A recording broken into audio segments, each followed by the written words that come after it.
இஸ்ரேலில் உயிரிழந்த கணவரின் உடலை மீட்டுக் கொண்டு வர அவரது மனைவி சிவகங்கை மாவட்ட ஆட்சியரிடம் கண்ணீர் மல்க கோரிக்கை விடுத்தார்.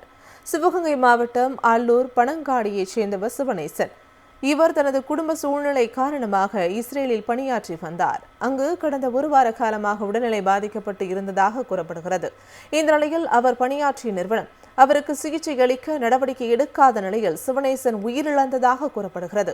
இதுகுறித்து உடன் பணியாற்றியவர்கள் அவரது மனைவி தவமணிக்கு தகவல் தெரிவித்ததை தொடர்ந்து தனது 2 மகன்கள் மற்றும் உறவினர்களுடன் மாவட்ட ஆட்சியர் பொற்கொடியை சந்தித்து தனது கணவரின் உடலை மீட்டு கொண்டுவர நடவடிக்கை எடுக்குமாறும் உரிய இழப்பீடு வழங்க நடவடிக்கை எடுக்க வேண்டும் எனவும் கண்ணீர் மல்க கோரிக்கை விடுத்தார். 5 லட்ச ரூபா கட்டி இஸ்ரேலுக்கு அனுப்புனா போய் 1.5 வருஷம் ஆச்சு. இப்போ வந்துட்டுதான் போய் 2 மாதம் ஆச்சு. இப்போ ஒரு 15 நாள் உடம்பு சரியில்லைன்னு சொன்னார். எனக்கிட்ட இழப்பாக வருதுன்னு சொன்னார். நான் சொன்னேன் ஆஸ்பத்திரிக்கு போங்கன்னு. கம்பெனியில் ஒரு நடவடிக்கை எடுக்கலை அப்படின்னு சொன்னார். 4 நாள் இறந்ததை எனக்கு தெரியப்படுத்தலை. அவர் 15 நாள் முடியலைன்ட்டு அதையும் கம்பெனி கூட்டி போல.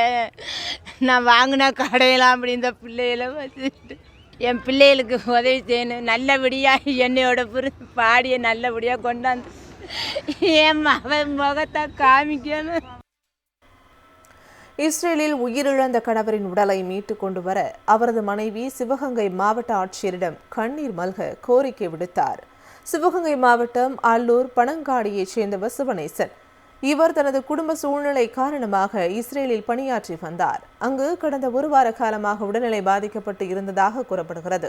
இந்த நிலையில் அவர் பணியாற்றிய நிறுவனம் அவருக்கு சிகிச்சை அளிக்க நடவடிக்கை எடுக்காத நிலையில் சிவனேசன் உயிரிழந்ததாக கூறப்படுகிறது. இதுகுறித்து உடன் பணியாற்றியவர்கள் அவரது மனைவி தவமணிக்கு தகவல் தெரிவித்ததை தொடர்ந்து தனது 2 மகன்கள் மற்றும் உறவினர்களுடன் மாவட்ட ஆட்சியர் பொற்கொடியை சந்தித்து தனது கணவரின் உடலை மீட்டு கொண்டுவர நடவடிக்கை எடுக்குமாறும் உரிய இழப்பீடு வழங்க நடவடிக்கை எடுக்க வேண்டும் எனவும் கண்ணீர் மல்க கோரிக்கை விடுத்தார்.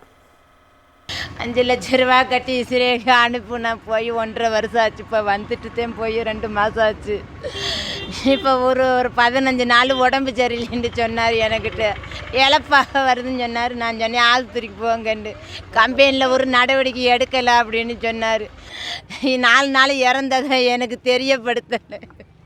அவர் 15 நாள் முடியலைன்ட்டு அதையும் கம்பெனி கூட்டி போல. நான் வாங்கினா கடையலாம் அப்படி இந்த பிள்ளைகளை வச்சுட்டு என் பிள்ளைகளுக்கு உதவி செய்யணும். நல்லபடியாக என்னையோட புரிஞ்சு பாடிய நல்லபடியாக கொண்டாந்து என் மகன் முகத்தை காமிக்கணும்.